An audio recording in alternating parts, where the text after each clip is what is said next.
All right. Hey, I want to thank everybody for joining us today. It is May 13th, and we are excited to be featuring Dr. Shaun Clements, Deputy Director of ODFW. Hey, Shaun, thanks for joining us. Thanks, Wade. Appreciate it. Yeah, love to have you. We've been doing a lot with ODFW over the last year, some things that we're excited to share. If you went to the Sportsman Show, you saw a video that we had running in the ODFW booth that we created in conjunction with ODFW.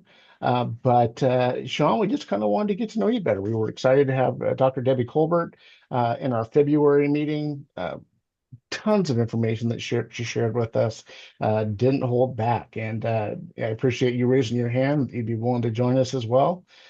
So with that, Dr. Shaun, if you would just kind of tell us who you are, what got you into fishing and what brought you to Oregon and kind of what you do for the department. Sure, and I think Shaun's fine too. Don't need to be too formal here. But before I go there, I do just want to say a couple of thanks. Like you say, we've been doing a lot of work together over the last year or so, and it really, particularly during that Hatchery Resilience project, that we had the kind of public phase of that last summer, and Heath really participated in a big way in that. There was a lot of in-person meetings he was traveling down to Oregon for, and I think his involvement in that was really important, just to have the voice. And I think out of that we got some good outcomes, and we're looking at hopefully getting $20 million in investment in the legislature here soon. So I really appreciate that. Really appreciate your ongoing lobbying for that 20 million. I think the way folks showed up in the testimony and the way folks showed up in the hearing. I think Dave Shamp was there for CCA. Just super important that legislators know what matters to people. So appreciate that. And then Don, obviously, that February sports show, we really wanted to show up in a big way there. And I think your video and the work you all did there helped us do that. And I know there's a lot of excitement about like the truck reps, for example, and we're looking to keep building on that and keep telling the story of the hatcheries and the work they do in Oregon. So appreciate your partnership in all of this. As for me, yeah, been into fishing from a pretty young age, primarily in the ocean. Back in New Zealand, parents were really big into fishing, snapper, kahawai, kingfish, all those kind of really similar to, I guess, tuna fishing here and rockfish fishing. So did a lot of that growing up, transitioned into trout at some point during college, and then came over here. And since I've been in this job, I have to say it's pretty damn hard to get out. So I've appreciated when people have invited me out. But at this point in time, it's just, this job is pretty all encompassing. So we'll get to that in a minute. In terms of the agency itself, I've been here since 2007-ish. Started as a hatchery evaluation biologist. So that's just looking at all the performance of our primarily salmon steelhead stocks. Also worked at the OHRC, and I see Ty on the call. And Ty was actually involved in a study we were doing at the time, looking at migration of wild caught fish in the LC. So it's good to see you again, Ty. Well, not see you, but see you on the screen. And then moved into some of our other programs here in Corvallis. We have a pretty big research program here that I was involved in, a whole lot of topics across the state. But really then looked to transition to some of our policy work. So made the move to the mothership in Salem. It kind of sucks you in eventually. And that's where one of the big projects I was working on there was probably familiar with the pinniped issues in the Columbia. And pre-2015, we were operating under some pretty draconian or pretty non-flexible permit conditions that were really hindering our ability to make progress on that. So we knew we needed some changes to the Marine Mammal Protection Act. So as kind of lead for ODFW on that. And we worked with a lot of partners, including, again, Heath. That's where I first got to know Heath, actually. Liz at CCA and Wild Salmon Center in Washington and Idaho. And I think that was, and the tribes. And we're actually successful in the first Trump presidency in getting changes to the Marine Mammal Protection Act that have really allowed us to go at it in the Columbia, particularly around Bonneville and Willamette. And I think you'll see now at Willamette, whereas we were having 25% of our winter steel had taken, 8, 9, 10% of our spring Chinook, we're down into the 0 to 1% now. And it's rare that you'll see a sea lion up at the falls. So really good success there. Still working on Bonneville. I got a note from the crew the other day. They actually removed 15 sea lions, including 2 Stella sea lions that were over a ton in one day. And Wow. just handling those animals is hard. Handling 15 in a day, when you got to move around a 1-ton animal, it doesn't want to move. They were there from about 2 a.m. until about 6 or 7 that night. So it was a pretty long day for them. Really dedicated crew. Appreciate the work they're doing. I know there's still a big challenge on the Columbia main stem in general, but with the resources we've got, I think they're doing a phenomenal job in some of those places. Regarding those sea lions, can you kind of describe that process? I mean, what's involved in removing a sea lion? Yeah, there's a couple of approaches. One is that traditionally we've used a trap, so we try and they like to haul out, and they'll haul out pretty much anywhere they feel safe.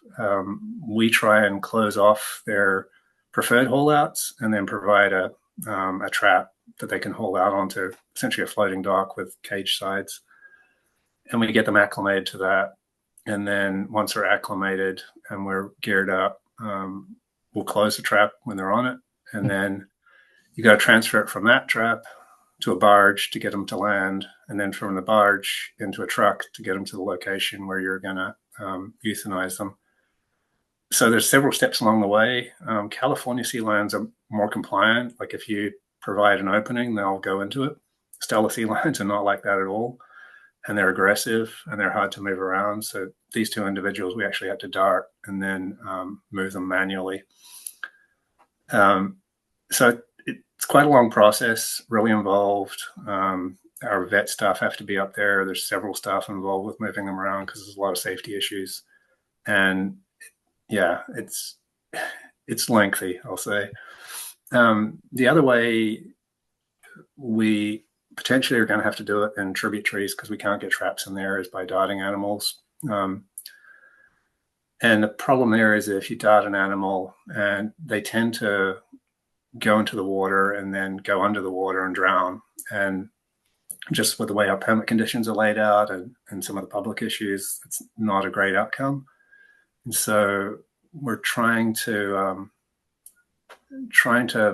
develop practices that will avoid that, but still allow us to dart them in the tributaries and be able to get our hands on them. But we're still not quite there yet on that one.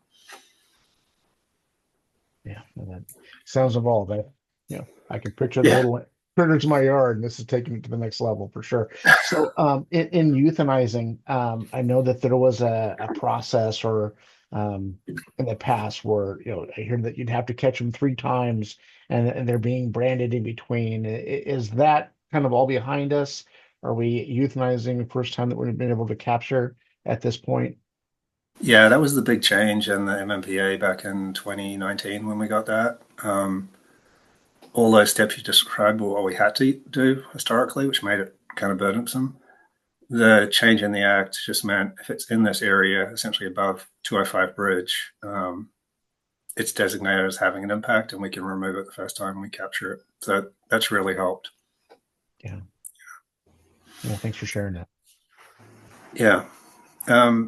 So yeah, worked on that a fair bit. Worked on other policy issues for the department, and then COVID hit. A lot of our senior leadership left. Ed Bowles, Bruce McIntosh left, and then our deputy on the Marine side too. And so, kind of war of attrition, I ended up in the deputy administrator's position there in Landfish, and so that program oversees our fish screens and passage program, which does work around the state on screening and passage. Our fish propagation program, so all of our hatcheries, our conservation recovery program, so all of our planning, all of our monitoring along the coast and land, and a lot of our work with our partner agencies, as well as a lot of our monitoring and science. Our water program at the time was in that. And then our engineering program. And our engineers primarily work on our hatcheries. They do work a little bit on some of our facilities as well, but it's primarily hatcheries. So all those programs I had oversight of for about a 4-year period. And it was during that period that I really got to see the other side of the hatchery system, like what it's like to administer that, the challenges it faces, both on budget, infrastructure, and also, frankly, legal challenges. And so I think that perspective really led me into thinking that we needed to be a bit better prepared for the future as it's going to impact our hatcheries, like climate change, demand for fisheries. It's only going to mean we need hatcheries more in the future. And if we were continuing on the trajectory we're on, I think it was kind of a slow decline. We need to change that. So I think when we had that opportunity with the budget note back in 2023, we really embraced it. Said, if they want to spend $1 million on this, that's great. We'll get some good information and we'll use it to make good decisions going forward. So that's kind of how that came about. And it's a big part of what we've been doing over the last couple of years. And then last year, I think you'll know, Kurt retired. Debbie moved out of her role in deputy director into the directorship. And then I moved into the deputy position. I've only been in that position for 6 months, and then we switch over to the legislative session. So in our agency, during a long legislative session, the deputy director switches over to focus 100% on the legislative session, making sure that all of our bills and budget are on track, and that we're also engaging in all the legislation that both has positive and negative impacts on fish and wildlife and their habitats. So that's been my job since January 20th. I'll change back into the deputy role in a month or so here. And I'd say that role really oversees the fish, wildlife, habitat divisions, as well as now our information education division. We're looking to make some changes in the way the department engages with the public and our customers. Some of those you've seen, like the hatchery reps. We're just looking to do a better job of telling our story. And so part of that was bringing the information education division into the resource side under me now, rather than being on our admin side.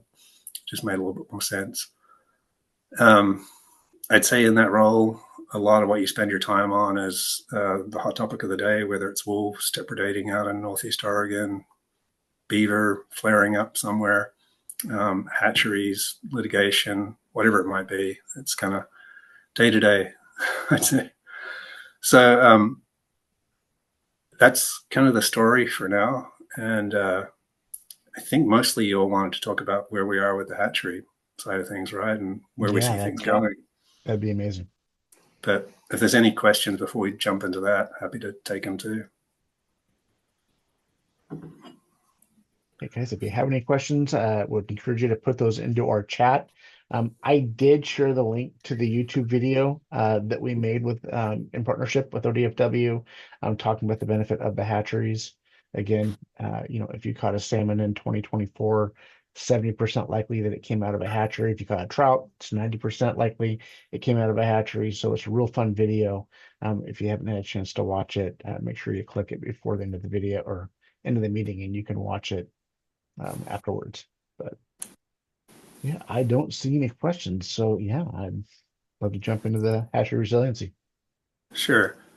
So I think just to set the stage, like I mentioned, I spent 4 years kind of getting to grips with the system as the administrative side. Previously, I'd worked on the evaluation side of it, and it became clear that there was 3 big challenges there. One being a lot of these facilities were built after the 1950s, 1960, 1970. they were all at the time in their life where a lot of the concrete, like the raceways, is really needs replacing. The piping, all of that needs replacing, and in some cases, a lot of the buildings need replacing too. So a pretty big deferred maintenance bill. And we've done some upgrades over the years, but really we don't have a lot of dedicated fund sources for hatchery maintenance. We've got the Restoration Enhancement Grant, which is a surcharge on all licenses. That funds about $2 million in maintenance a biennia, and we've been accruing it at about 3.7 million a biennia. So we're constantly in debt there.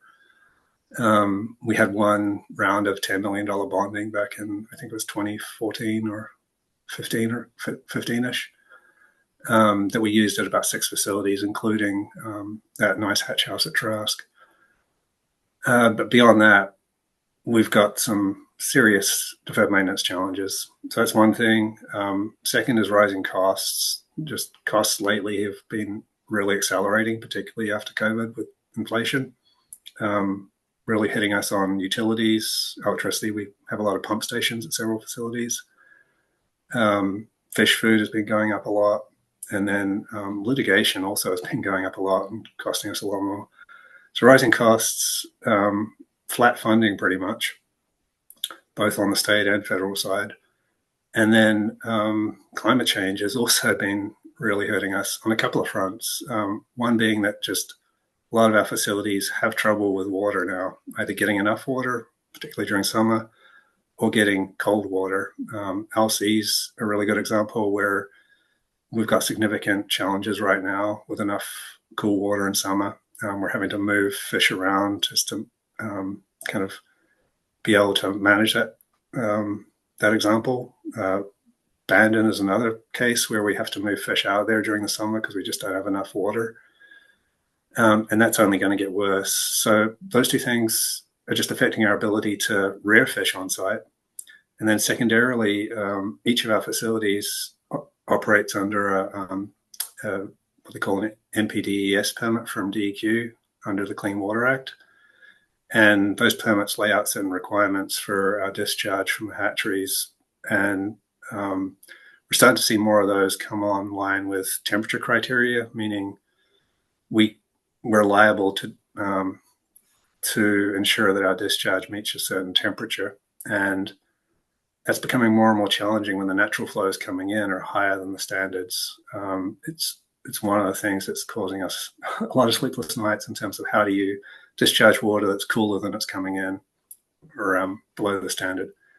And that's really been a lot of the challenge at Leeberg Dam in the last couple of years. Leeberg Hatchery, if you've been following that. So those three factors really kind of led us to, like I said, we need to do something different. We need to course correct on this. And that's where the budget note and the resilience study came in. Learn a lot of information through that that's really going to help us. Again, thanks for all the participation in that. And so now we're at a phase where we've got all that information, and if anyone has questions on it, happy to take them. We've got to move forward with implementing what is going to be kind of the future of Oregon's hatchery system, starting with this hopefully first round of $20 million here. And the plan would be to keep asking for similar investments in future, likely increasing that, just given that $20 million doesn't actually buy you a whole lot these days. And keep going forward with phasing investments in this system until we're at a place where it's resilient and able to operate to the level it needs to. I'd say while we've been doing that, another issue has come along, and that's federal funding. And we're looking at, I'd say we have pretty big concerns in the Willamette and the Columbia and the Rogue about some of the federal funding issues here coming up soon. We know, for example, that in the Willamette, the Corps in FY25 is looking at some reductions potentially in the spring Chinook programs and the trout programs there. I expect with the president's budget, if nothing changes in that, we'll see some pretty big reductions in production. So I know there's work going on to advocate on the federal level for a lot of that funding back into NOAA, back into the Fish and Wildlife Service, and we'll just see how that plays out over the next couple of months. But Don, you had a question? Oh, yeah. Well, rewind a couple of minutes. One of the questions that comes up regarding hatcheries and climate change and water issues is this. I know chillers are expensive, and I keep hearing that. Why don't we just use the, I don't know, aquifer is maybe not the right word, but well water or water that's really cool at each of those or the facilities work. Is that being explored? Yeah, it's like if you look at the map of the facilities, you'll see that Klamath, Fall River, Wizard, Oak Springs are all in the kind of highly resilient bucket, and a lot of that is due to their own well water. But the Cascade kind of geology is a lot different than the coast geology, and we just don't have the volume of water in groundwater that we need at the coast to run these facilities. And so the locations where we have adequate groundwater, we're already using that at hatchery facilities, and where we don't have it, it's because it's not there. Okay. Yeah.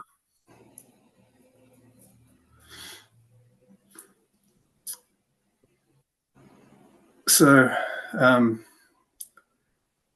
I think a couple of things as we think about the hatchery system going forward. One is we're going to have to navigate this near-term kind of disruption, potentially in federal funding, and what that means. We don't really know that yet. It'll become more clear over the next 6 months. Um, and the second is, like on the state system, how do we move forward to something that's more resilient?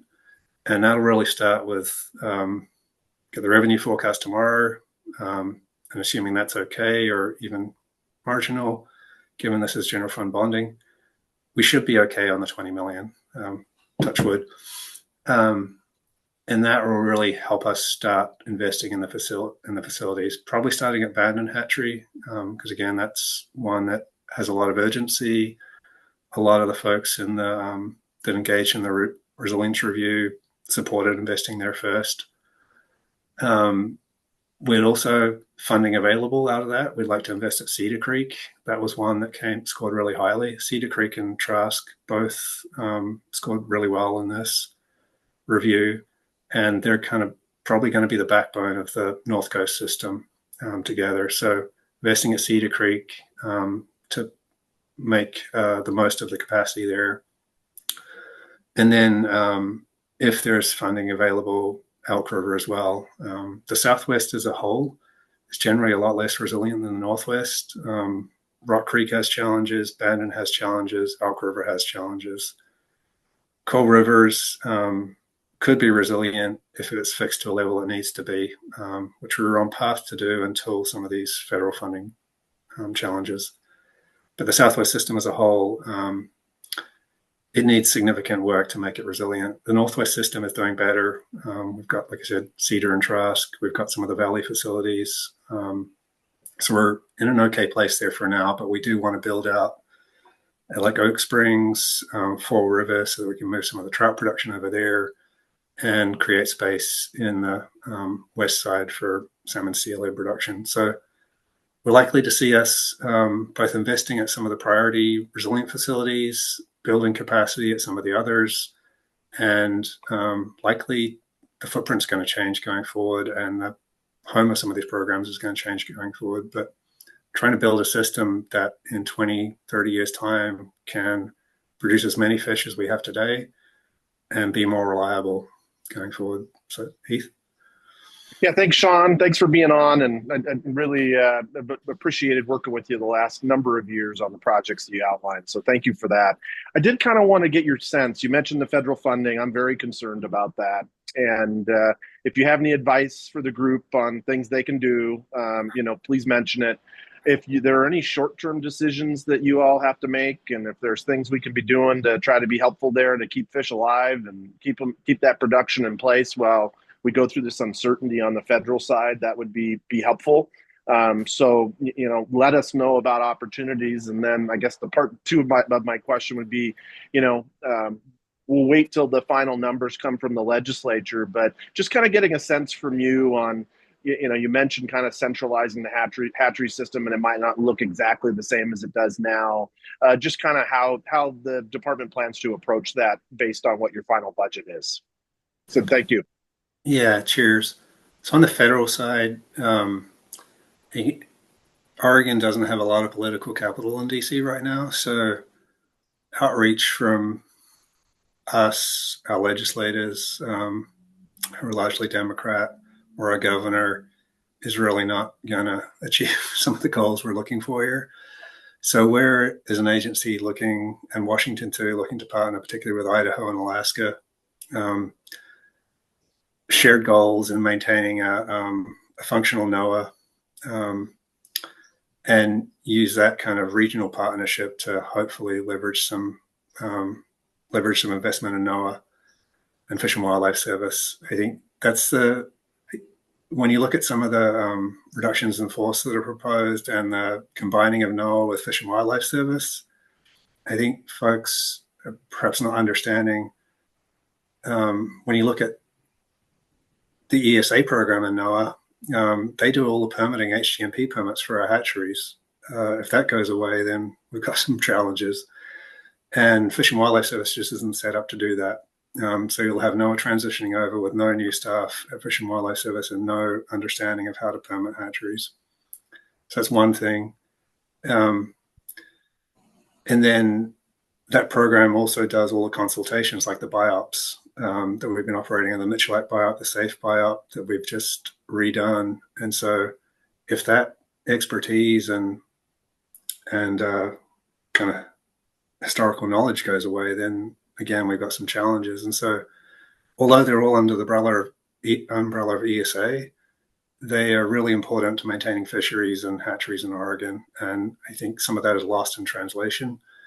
So Heath, you know better than I, like the circles in Washington that we need to influence, like OMB and NOAA leadership and others. But we're really looking to leverage our state partners that are more red states to do a lot of that work.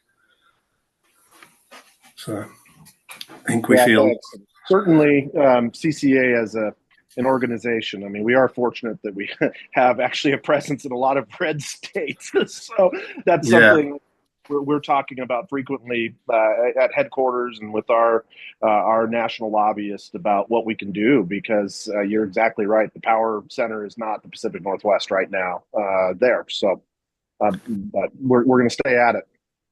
Yeah, and I think the glimmer of hope is, you know, this this focus on fisheries and supercharging them. And a lot of what we're talking about is related to that. But we need NOAA. We need them for their data, for their kind of processes and permitting. So we'll see. We'll learn more in the next few weeks as we see more detail in the budget. We just got the skinny one now. Hey, Jim Kennedy had a question as well. He's reaching out to me. Jim, go ahead. Am I here? Yes. Yep. Yeah.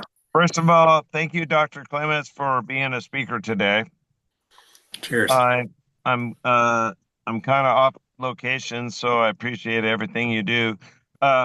So with everything that's going on, and I've been a CCA member a long time, and I think ODFW and Dr. Debbie has a good idea about hatcheries.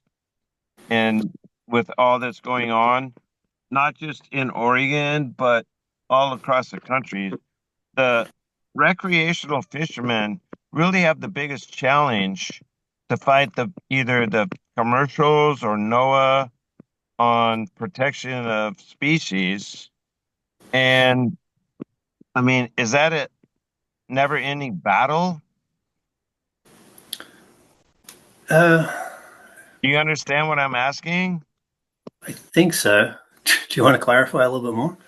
Well, I mean, recreational fishing in every state from Oregon across the country, and CCA was started, in the 70s in Texas to rebuild the redfish and a lot of fisheries, Chesapeake Bay, all that.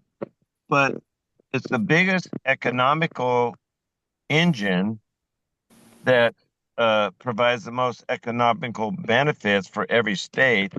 But yet it seems like recreational fishing gets the deepest cuts?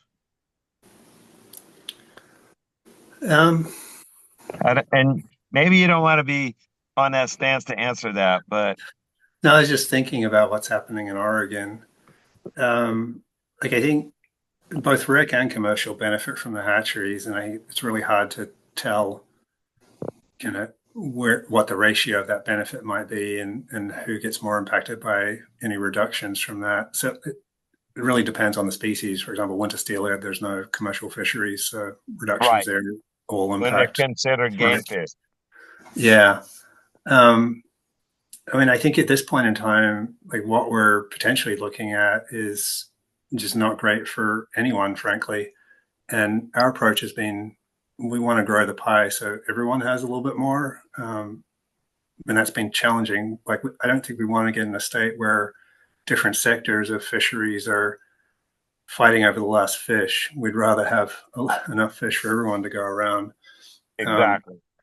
yeah. And I think that's where we can be strongest kind of together. And that's probably what it's going to take over the next few months is everyone staying together to try and make sure we save NOAA, save these hatcheries, and save some of these fisheries. Yeah. Thank you for answering that. Thank you. Hey, Don. So everyone on this call and everyone in CCA and Hatchery Wild that follows any of the social media stuff was provided a link to the resiliency document that you mentioned a couple of weeks ago.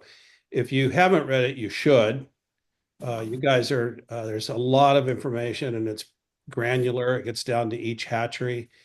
And what I think this document really, to me, represented was this great effort on the department side to make this year-long study or whatever it was, very transparent. So people were invited to meetings, live meetings, Zoom meetings. I mean, there was just all kinds of opportunity, and I applaud the department for that. You've set a big precedent, however. So anyway, that was a great experience for me personally because I was able to be around it and watch it and learn a lot. Um, Personally, when I read the document the first time around, my question went, and it's been fielded by several people in my little circle. When you read that document, is that a blueprint for what you all would like to do if the money comes through? Or is it it's kind of a culmination of input from a lot of stakeholders? But is that, if you said you got whatever money you wanted and you would go to that document as a blueprint and say, this is what we're going to do now? Or is there going to be continued discussion, say at Rock Creek? Because that's the lightning rod from my perspective that a lot of people speculate about. And I'm just curious how you're looking at that document. Well, I'd say when we started this effort, we thought, maybe we would come out of this with a blueprint for how we're going to invest or a roadmap. But as we got more into it and started realizing like all the different contingencies that can come up and changes in plan, like we don't necessarily know, will we keep getting 20 million or 30 million every biennia? We don't know what our budget's going to look like every 2 years, whether we're going to have to reduce or increase. We don't know what storms are going to hit us. We don't know where fires are going to hit next that may destroy hatchery. Like there's so many things that can happen that we can have a general plan and then stuff happens to us and we have to adjust. So now we kind of view it as we know for each hatchery what generally needs to be done to make it resilient, and we have some idea of the cost. As we get pots of money and have ability to do that, we're going to use that information each time to help inform those decisions. But we'll also work with the communities as well to, depending on where we've got trade-offs, for example, should we invest over here versus here? Part of that is, those 5 factors, community values is a big part of that. And that's really what's playing in at Rock Creek, for example. So it's not a strict roadmap, but it's information that we're going to be using at each of these decision points as they come up. And you can see, for example, generally, like we're not going to be able to maintain the same footprint we've had, all 14 hatcheries. I mean, even in this budget currently, I think Heath alluded to, there's 2 hatcheries that are defunded.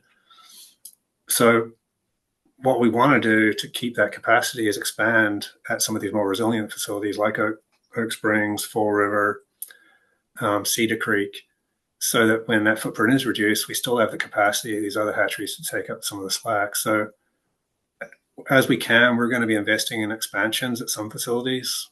Like we have Cedar Creek and Elk River online next biennium. And we'll try and make upgrades to some of these facilities and make them more resilient. So it's kind of a roadmap, but also we're going to have to adjust as things happen. So this is a little politically charged kind of a question, but do you anticipate lawsuits? Always, yeah. Yeah, I mean, I've had some organizations tell me that they're going to focus on litigation now because they think it's more effective. That's the nature of the beast now, and I think that's partly why it is a lot of the reason why I keep emphasizing the need for the monitoring that we do. In that, if you look at some of the lawsuits where we've been successful, the reason is we have good monitoring and we can show that we're not having impacts. And if we can't do that, then we're in trouble. And so when we look at the hatchery system, it's not just the hatchery, it's everything that goes around it that supports it that is really important to maintain. And so that's why it's, some of these federal reductions, not just in the hatcheries, but in Pacific Coast Salmon Restoration Fund, which is zeroed out, that's paying for all our coastal salmon or coho monitoring, as well as some of our steelhead monitoring. So those kind of losses will be really impactful if they happen. So it's everything around there. And yes, we're expecting litigation. We've taken the stance of, we think our hatcheries are well run, well operated, and not having impacts because we're operating them in a certain way. And so we're going to defend that. I think the lawsuit around the Mitchell Act and SAFE, we came out of that with a new buy-up and essentially have maintained our programs because we were doing a good job and we could show that with monitoring.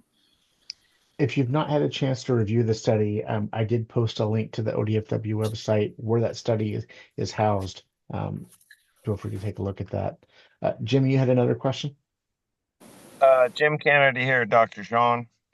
First Hey, of all, on behalf of the whole communication, the committee and CCA Oregon, thanks for being a host or a presenter. cheers. So I was a recipient I'm in a wheelchair. And back in the 80s or whatever, when they started like building handicap ramps for accessible fishing, the North Fork Nehalem fishery or handicap ramp was one of the best places to give an opportunity, not only for someone like me that's pretty able-bodied, but anybody that could get that handicap permit. Now, I know that North Fork Nehalem doesn't produce a lot of fish, but it was one of the premier places for someone with disabilities to go to that ramp and have an opportunity to catch a salmon, a steelhead, coho, or and now they're thanks to the North Coast Rendezvous, they've got some funds in there to help doing the broodstock program for the winter steelhead. This kind of opportunity is very rare in the state of Oregon. And is there any consideration? I'm being kind of selfish here, that any of these places that are going to close or there's budgets for would have an opportunity to keep those places open. Yeah, thanks, Jim. Appreciate you bringing that up. And actually, that facility and the wheelchair access at Nehalem was actually a subject of our small group discussions last year, like the importance of that to anglers and to the community. And so I'd say, yeah, as part of our thinking about how we maintain those opportunities, Nehalem isn't one that we're considering for closure here. It does need some Gotcha. investments. The raceways Thank are you. sinking, so you're gonna have to do something about that. But yeah, and we are actually through our restoration enhancement program, our wreckfish program. We hired an engineer a couple of years ago, and he has been going around the state designing facilities with ADA access. So Junction City Ponds, if you've been down there recently, redid that, all new access, docks out into the pond with rail guards, etc. And our goal is to do that around the state where we can and keep upgrading those facilities. It's part of our push to make fishing more accessible on many fronts, encourage youth into it, encourage everyone into it, frankly. So we're going to keep making progress on that front. And there is a bill actually in session around urban fishing opportunities if you're interested to put more of these things in place. Yeah, I'd love to see it. In '96, there was several. There was one on the Sandy Am. There was a couple places. The '96 flood wiped a couple of them out.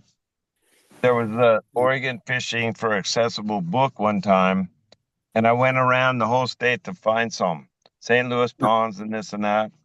But just next week, I'm going to take a couple of friends of mine and their children to Vernonia Pond, which there's a couple of beautiful docks there, and they stock the trout. So uh, kudos to keep that going.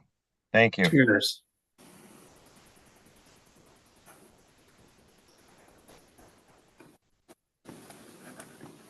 So, Dr. Shaun, so the legislative session, when does that end? Are we coming to a Not soon closure? enough. Yeah. Kind of envious of Washington at the moment. It's they have a target date of June 18th, but I'm not sure they'll hit it. Constitutionally, they have to wrap up by the end of June, so somewhere in that last part of June.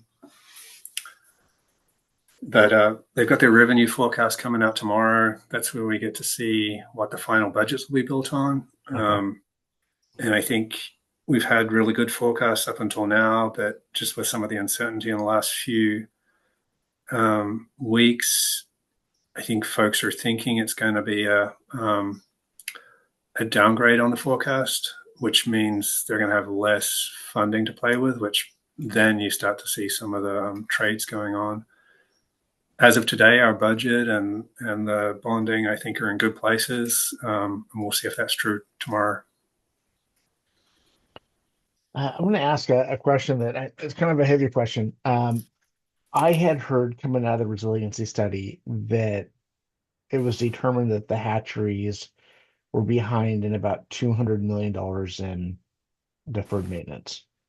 Is that an accurate figure? Yeah, I think the state facilities, because we included 3 federal facilities in that analysis, because we think they're important to the state system. The state ones were about, I think it was 160 million. Either way, it's a huge number, right? Right. Yeah. And so hearing that the ODFW is trying to obtain an operating budget of 20 million, how do we catch up those hatcheries, or how do we eat that elephant? Well, there's 2 things. One is not taking the hole any deeper. And so I mentioned we accrue maintenance at about 3.7 million per biennium, just things that break or need replacing. And that's without any kind of catastrophic failures, like the pipeline at Big Creek that got damaged in a storm a couple of years ago. That was 1.2 million alone just to fix the pipeline. We have about 2 million in restoration enhancement funding that we can dedicate to hatchery maintenance every biennium, which leaves us about 1.7 million short. So one of the things we're doing this session that I think Heath and Shaun Miller have been helping us on is and Dave Shump, the change in OHRC funds. So Oregon Hatchery Research Center, the facility itself is closed. A lot of that research is coming to an end. Just given where we are in our urgent need in the hatchery system, we think it's a higher priority for that funding to go both to hatchery maintenance and monitoring, kind of that monitoring piece I was talking about earlier. So we proposed closing the OHRC and redirecting that fund 50% to monitoring, 50% to maintenance. So that won't fill the entire biennial maintenance gap, but it'll definitely help give us another source so we don't dig the hole deeper. Then we're going to have to do a couple of things on chipping away at that 160 million, which by the time we get to it will be bigger because inflation. One is to keep asking for these general obligation bonds, and we're going to do that. And we'll likely increase that ask, but that's always subject to legislative approval, and we don't know how long that appetite's going to last. But again, having your all support and having people show up really makes a difference in terms of their willingness to fund that kind of thing. And we've got a really good story now about why we need it, the benefits the system provides to Oregon, and we'll keep telling that. So that's one part of it. The second part is potentially we've been having some discussions, and our tribal partners have been having discussions with our federal partners about some kind of package for maintenance at facilities. I'd say it's been tough to make the link to state facilities versus federal facilities. Like, easy for them to make the case to fund maintenance at their federal facilities, harder for them at the state facilities. So we've been looking at avenues about partnering with tribes at our facilities to attract some of that funding. And I think that's the third thing that you'll likely see more of is some partnerships with entities like the tribes. For example, we have the one proposed down in North Umpqua, South Umpqua with the Cow Creek tribe. And I imagine we'll be having discussions with others around similar kind of concepts. So those three things, it's not to say that it's not going to be hard. It's going to take a lot of sustained effort from all of us to get this where it needs to be. Will there be a continued focus of trying to find opportunities for revenue outside of just fishery organizations? I think in the sports fishermen, commercial fishermen, there's a lot of other groups that use hatcheries and explore the rivers to be able to lean into that group for funding. Yeah, there's a couple of things that have been floated. One was not our idea, but Senator Brock Smith, he's proposed a income tax a couple of biennia now. In this session, it was a 0.013 income tax, I think. And that would have raised about 280 million a biennium for the department. And written into that language was it 40 million a biennia for hatchery maintenance, as well as hatchery operations. So that would have really provided a solid foundation. Of course, an income tax, it doesn't seem to be going anywhere in this session, and it would be hard to pass. But that would be one option. More what we're thinking is expanding some of the mitigation side of things. So, in the Columbia, a lot of the hatchery funding is based on mitigation, federal mitigation, and then in the chutes, the PGE tribe. We see opportunities potentially with things like offshore wind, if that comes back in another administration, has impacts on fisheries, need to be mitigated. Funding for hatcheries could be part of that mitigation. Also potentially interested in some of the transportation in the Columbia.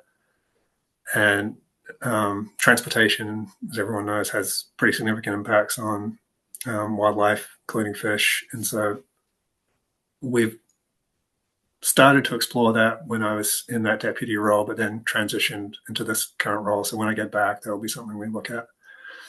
But none of those are going to be easy. I think the offshore wind would be some of the most natural. Transportation will have its challenges, but we're going to give it a go.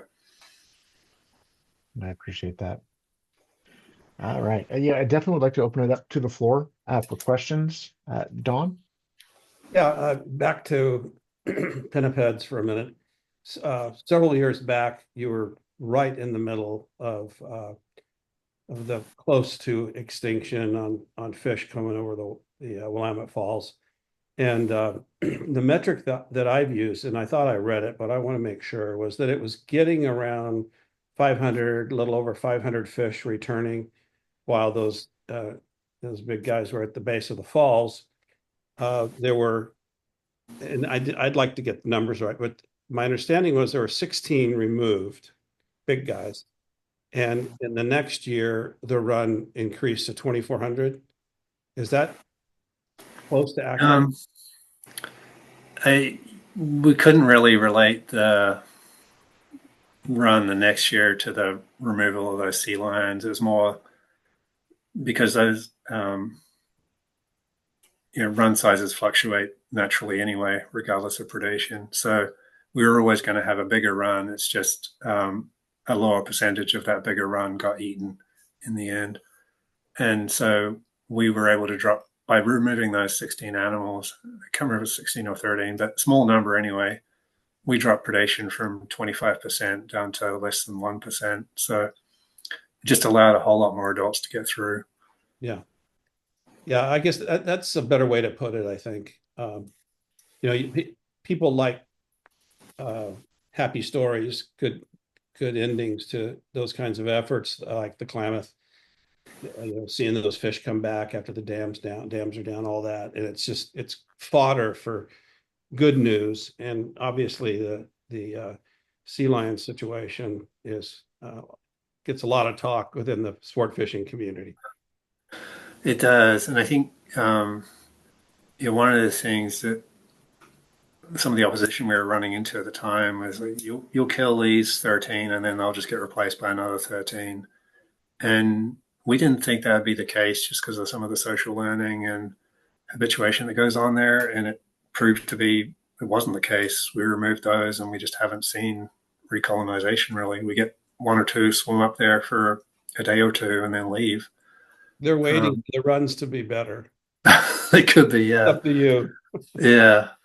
But yeah, that's going to be an ongoing challenge, particularly in the lower Columbia. Washington's got their challenge in Puget Sound. I know they're looking at further changes in the MMPA, which anytime you're trying to do that, it's hard. Hey, Alex, you had a question? I do indeed. Hey, Shaun, thank you for joining us tonight. I really appreciate your time. This is probably too deep of a dive into numbers, but it's something I've always been really curious about. We through the resilience plan, we're buried in numbers of this and that, but I've never understood, can you quantify what, let's say 1,000 spring Chinook raised in a Willamette Valley hatchery. What does 1,000 spring Chinook cost to produce and get returned to the hatchery? Is there any quantification of numbers like that for different species? Yeah, we could do that. You'll see in the reports, the economists did it by pound. Okay. Just because, 1,000 fall Chinook is different from 1,000 spring Chinook. The spring Chinook you're rearing to an older life stage. So we just do pounds to kind of stabilize it, to normalize it, sorry. But in that report, you should see breakdowns by species. And I think what it shows is, got to get this right, winter steelhead, well, trout are the cheapest to produce. They're at around $5 or $6 a pound. Anadromous as a whole is about $10, $12 a pound. And then when you look at the different species, I probably shouldn't speculate, but I know that the full Chinook are some of the cheaper, coho some of the cheaper. And then it starts to increase with the steelhead because they're a yearling life history. And then summer steelhead are the most expensive. And summer steelhead's a combination of factors. One, they're a yearling life history, so a lot of hatchery rearing involved. And two, they have pretty poor survival. and lower catch rates. And so when you're looking at the kind of life cycle, they're just more expensive. That was the only one that had a net negative benefit. Actually, all the others were positive. But generally, we do have information on the costs of each of the species at each of the facilities. It's kind of tough to we can't just say thousand spring Chinook at a hatchery because there's a lot of movement between hatcheries. Like we might hatch them at one, move them to another, and then back to where release is. And so we were attributing costs both to the program and to the hatchery. Okay. We're pretty good handle on that now.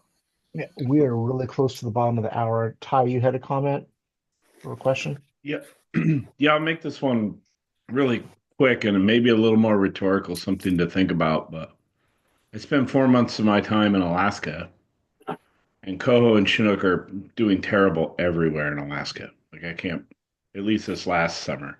Yeah. But with Willamette coho doing so well, it got me thinking about the fact that those wild fish are likely south migrating fish, and their impacts are greatly reduced by the lack of fishing pressure in California that California doesn't identify as a threat in their management policies in the ocean because they don't mark their fish.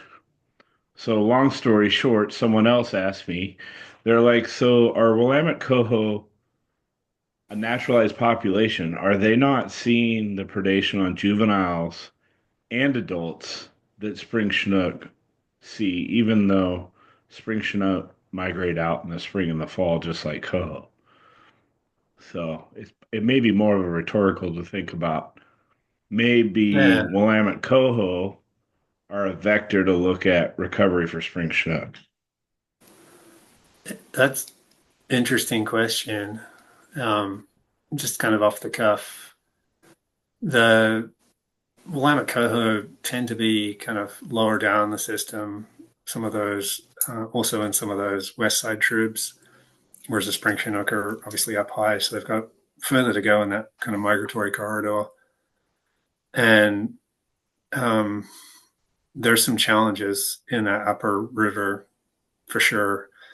But I think you're right. There's a lot of predation going on in the lower river too, and it's not quite clear. Like we don't have good data on what predation rates are in that lower river for Chinook or coho. I think what is clear is that some of that tributary habitat is really good for this naturalized population of coho, and we're getting really good ocean survival, not just in Willamette but on the coast in general. Those coast coho and Willamette coho are generally staying off the coast of Oregon, kind of mid Washington, and then a little bit of Northern California. And they're able, through all these kind of marine heat waves and everything, they're able to find habitat that seems to be pretty good. And so they've been one of the bright lights recently in terms of ocean survival.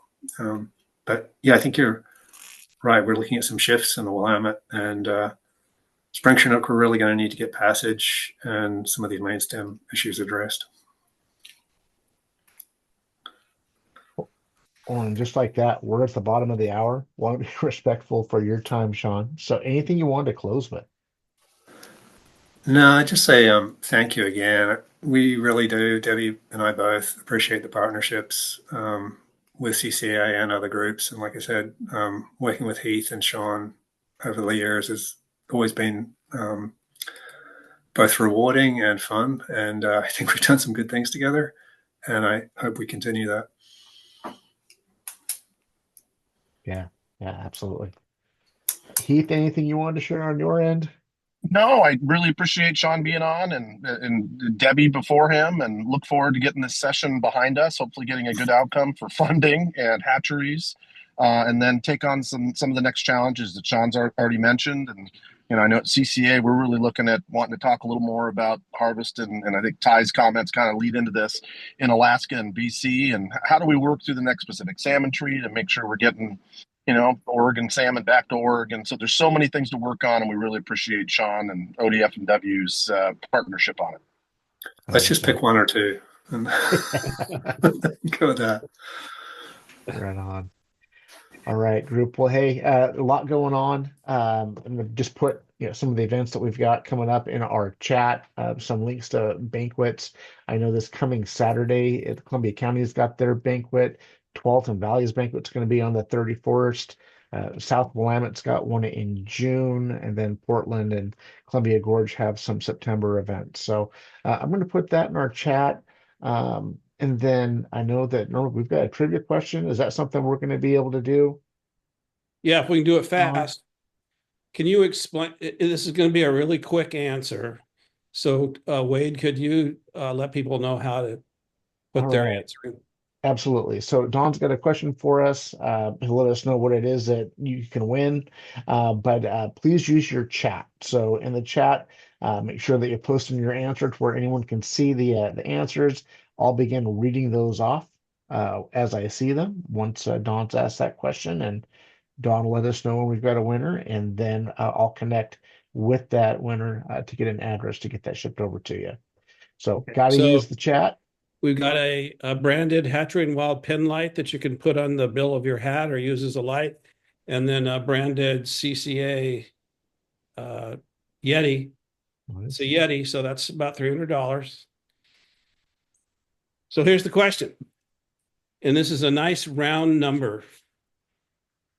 ODFW's 33 hatcheries produce more than how many fish annually? Just a number. 200,000. It's just a number. What do we have? Well, I put 200,000, but that would be thinking Oh, that was returns. you kicked it Yeah. off. Okay. Yeah. Well, if Anyone? someone, yeah. You're saying 200,000? Returning is what I was thinking, though. No, So no, these not aren't what they adults. These produced. are Yep.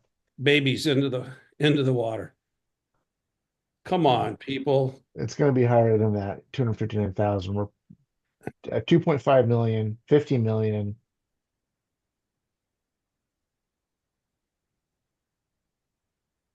Not getting many responses. Here's a 7 million, 3.5 million. The winner will send their address to Wade, I guess on the same chat line. Shaun, feel free to take a guess.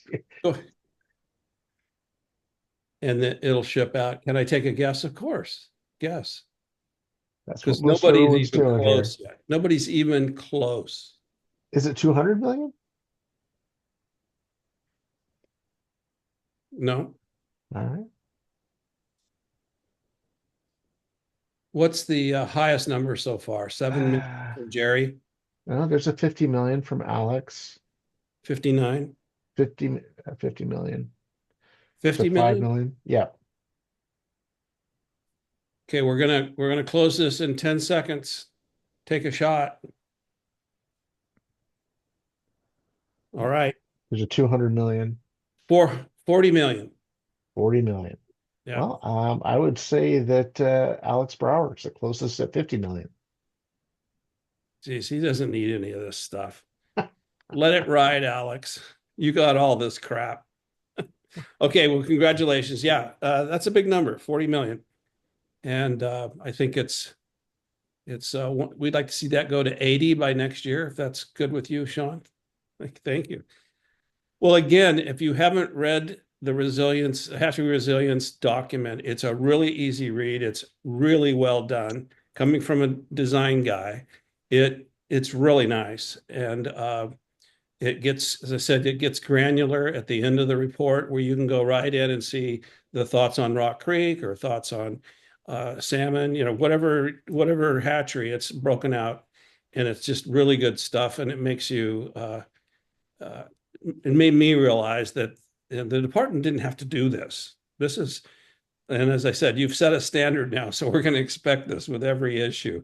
But it's really good, and you can get it online at CCA's Facebook site or Hatchery Wild site. It's easy to get to. Yep. Link is in our chat as well. Shaun, thank you so much for joining us tonight. Yep. We're going to get this video posted up on our YouTube channel. For those that weren't able, it should get a good viewing. So appreciate everybody for being here tonight. Thank you all. Shaun, Thanks. the big question is, what's that poster on your wall back there. That it looks like a snail. Yeah, this isn't actually my office. I just crashed here in Corvallis, but I think it's a nudibranch. Oh, that's really nice interior design, by the way. Man, that could have been our trivia question right there. So Yeah, I like what he's done with the place. Yeah. All right. Well, thank you. thanks all. Cheers. Have a good night. Have a good one.